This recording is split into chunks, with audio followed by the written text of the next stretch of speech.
In just 30 minutes, the water rose over 10 feet. The car began to spin in the swift current. The woman stood precariously on the car roof, on the edge between life and death. An unprecedented storm, unleashing its fury right in the heart of the U.S. capital, submerging an entire region underwater. Welcome, everyone, to our channel. Today, we'll look back at the terrifying flash flood that paralyzed Maryland and Washington, D.C. in an instant. What seemed like a normal Saturday turned into a nightmare for hundreds of people. Oh my days. Everything began on a Saturday, when torrential rainfall quickly overwhelmed creeks and streams. The U.S. National Weather Service issued a series of flood warnings, describing the situation as a particularly dangerous event for communities. Between 3 and 5 inches of rain rapidly fell across the area, with the potential for another 1 to 4 inches as storms continued to move over similar regions. The intensity of the rain was so severe that it overwhelmed drainage systems, pushing swift-moving water towards low-lying areas. Pete Puringer, chief spokesperson for the Montgomery County Maryland Fire and Rescue Service, stated, "We had a horrific storm come through Montgomery County, especially the central area just north of the District of Columbia. Oh my God! Rainfall rates of 1 to 3 inches per hour were detected by radar, creating dangerous conditions in just minutes. A stream gauge along a nearby creek recorded a rapid 10-foot increase in just 30 minutes. This demonstrates the extremely rapid rise in water levels, leaving residents and authorities with no time to react. From 5 p.m. to 7 p.m., their communication center handled approximately 100 service calls. That is insane. Flooding was also reported in the District of Columbia, with water levels estimated to be at least 2 feet deep along Georgia Avenue in the northwest part of the city. This not only affected residential areas, but also severely disrupted traffic and daily activities in the capital. Flash floods are among the deadliest weather-related hazards in the United States each year. According to NOAA data, an average of 127 people die from floods annually, with nearly half of these fatalities involving vehicles swept away by water. Experts warn that just 6 inches of moving water is enough to knock an adult off their feet, while 12 inches of water can damage and carry away a car. These are alarming figures, highlighting the potential danger of flash floods. Photos shared by the Maryland National Capital Park Police showed a recreational area completely submerged, with playgrounds and picnic tables inundated with muddy water. This illustrates that flooding affects not only homes, but also public spaces. There are real stories of incidents and rescues. In Silver Spring and Tacoma Park, water rescues were conducted. The Montgomery County Fire Department reported a water rescue carried out in Tacoma Park, where they found a vehicle stranded in floodwaters with the driver standing on the roof. The driver was brought to safety. One woman witnessed 2 women trapped in a floating car in high water at East-West Highway and Washington Avenue in Silver Spring. She recounted, "Very scary. It didn't look very deep, and then when you turned the corner, you were in about 5 feet of water." The driver said the car started slowly spinning in the flooded intersection, and then the water began to turn the car. One of the women was pulled from the car by a passerby, while the other was assisted to higher ground by the Montgomery County Fire and Rescue Service.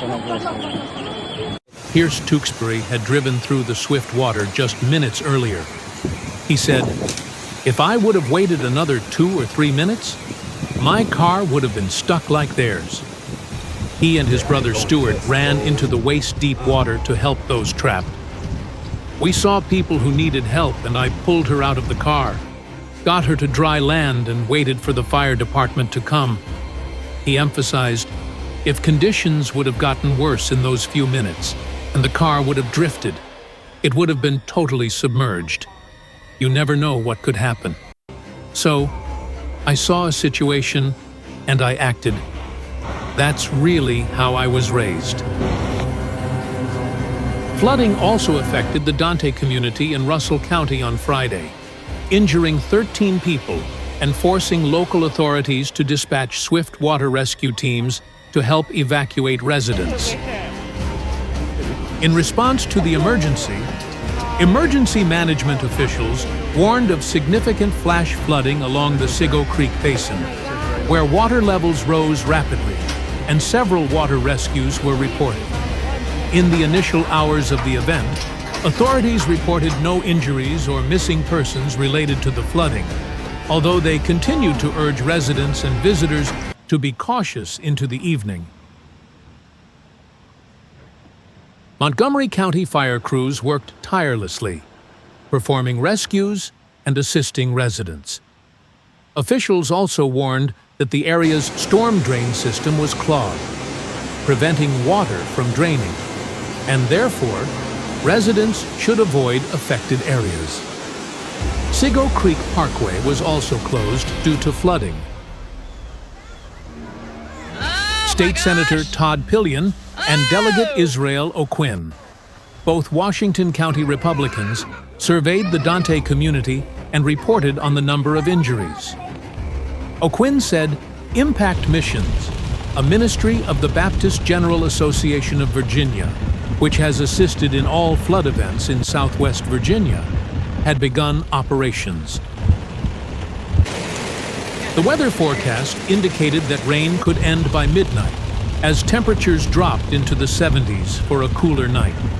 Sunday would be warm and humid with temperatures rising back into the 90s. Heat index values feeling like they were above 90 degrees. This would be a terrible day.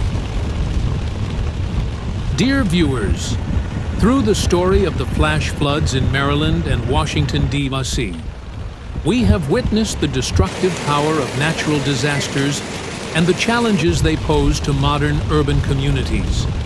What seemed like harmless heavy rains quickly turned into a deadly threat, paralyzing traffic, destroying property, and forcing dozens of people to call for help. However, even more noteworthy is the swift and effective response of rescue forces, as well as the spirit of solidarity and courage of the people. From firefighters who braved danger to rescue trapped individuals, to ordinary citizens who bravely plunged into the raging currents to help others, all demonstrated a resilient spirit and profound humanity. Events like the floods in Maryland and Washington, D.C. are a powerful reminder of the increasing impact of climate change. Extreme weather phenomena are becoming more frequent and intense, requiring us to be better prepared, not only in terms of infrastructure, but also in community awareness. Upgrading drainage systems, developing effective early warning systems, and raising public awareness about flood safety are essential steps.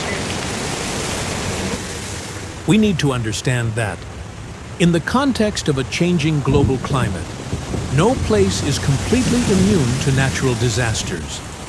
Therefore, investing in sustainable solutions, reducing carbon emissions, and enhancing the resilience of cities is our shared responsibility. Each individual can contribute by adhering to weather warnings, not driving through flooded areas, and proactively preparing for emergencies. And most importantly, in the most difficult times, it is the spirit of unity and mutual support within the community that will be an infinite source of strength. Always remember, we are not alone. When nature rages, humanity will be the guiding light, helping us overcome all challenges together. Thank you for watching. Don't forget to subscribe to the channel and share so this useful information can reach more people. See you in the next videos.